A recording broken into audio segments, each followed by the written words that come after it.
How do you see the AFC North shaking out? I think there are a lot of different ways the AFC North could break down because obviously Cincinnati, to me, I think has a great chance of, going back to the Super Bowl, and who knows, maybe they were that late push on Patrick Mahomes away from being back-to-back AFC champions. When you've got Joe Burrow, when you have that offense, when you have a really good DC and like Lou Anarumo, it's hard to do anything other than like the Bengals in the division. But now you've got Lamar Jackson back in the fold again for the Ravens as he negotiated that great deal for himself.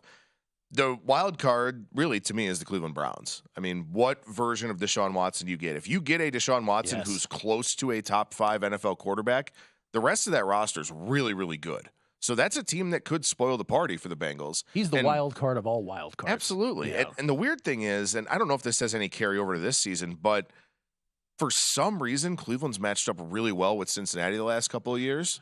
So if they get a Watson who winds up being something like what we saw him in the past, all of a sudden Cleveland becomes really interesting. But if Watson is an average quarterback, how much mileage can they actually get out of Nick Chubb with, the way that they kind of run him? They won't have Kareem Hunt. They won't have Dearness Johnson. They're talking about how much they like Jerome Ford and some of the other guys. But I think it's really tough to look at Cleveland and say that they have a high ceiling if Watson is average. If Watson is not average and way better than that, then this is a team that's absolutely a competitor. And then, of course, there's Pittsburgh, where it doesn't really matter what the roster looks like. Mike Tomlin finds a way to get the most out of it. So it's a really, really challenging division where I think Cincinnati is clearly the best team, but there's a ceiling for both the Ravens and the Browns and a high floor for Pittsburgh. It's a fascinating division because all 4 teams are formidable in their own way. Bengals are the short shot to win the division at plus 150. Associated season win total is 11.5. The Ravens come in next at plus 220 to win the division. Their season win total is 9.5. Brownies are plus 425 to win the division with the exact same season win total as the Ravens. And then the Steelers, these are DraftKings numbers, at plus 450, which as far as fourth shots in a division go is pretty short, right? Plus 450, their season win total, the Mike Tomlin-inspired 8.5, playing on he's never had a losing season before. So a 9. Oh, really? I'd never heard that. Had you never heard that on never this show? Never heard that one. No, we came up with it on this show. No one's ever said it before. So is there a division bet? Is there a season win total bet within the division that you like the best? I don't think so because, look, I think that there's a realistic possibility that a lot of these numbers shift around throughout the course of the season, and maybe you'll get a little bit better of a price. Let's say Watson comes out week 1 and looks bad, right? Then the Cleveland price is going to drop. Mm-hmm. Maybe it was just an outlier. Maybe he plays his worst game of the year in week 1, and then all of a sudden you can look at Cleveland and kind of go, well, you know what? Maybe they're worth it to grab at, plus 550, something like that, if the market shifts that much. Like I said, I think Cincinnati is clearly the class of the division, but plus 150 is tricky, and especially, look, Joe Burrow gets hit a ton. It's not a great offensive line despite all the upgrades they made last year. He's gotten hit a lot in the playoffs as well. They've had a couple of deep seasons.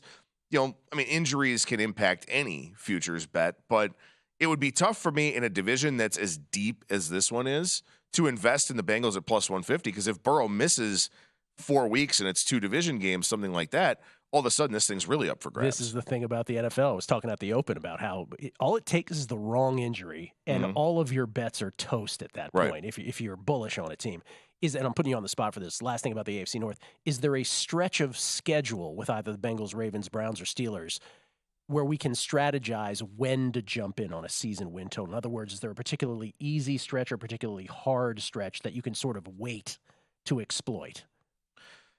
I guess I'd say maybe there's one that you could potentially want to jump on early, and that would be Baltimore, because Baltimore plays, maybe this is one you want to check on late. I don't know, but Baltimore plays 3 division games in the first 5 weeks, and it's all 3 of their division road games. That's right. So that's a really interesting schedule set up for them. Where I don't remember that happening with any team ever. No, me neither. And look, they're done with most of their division games by week 12. They only play Pittsburgh in week 18 in a game that who knows if it's going to matter for either team.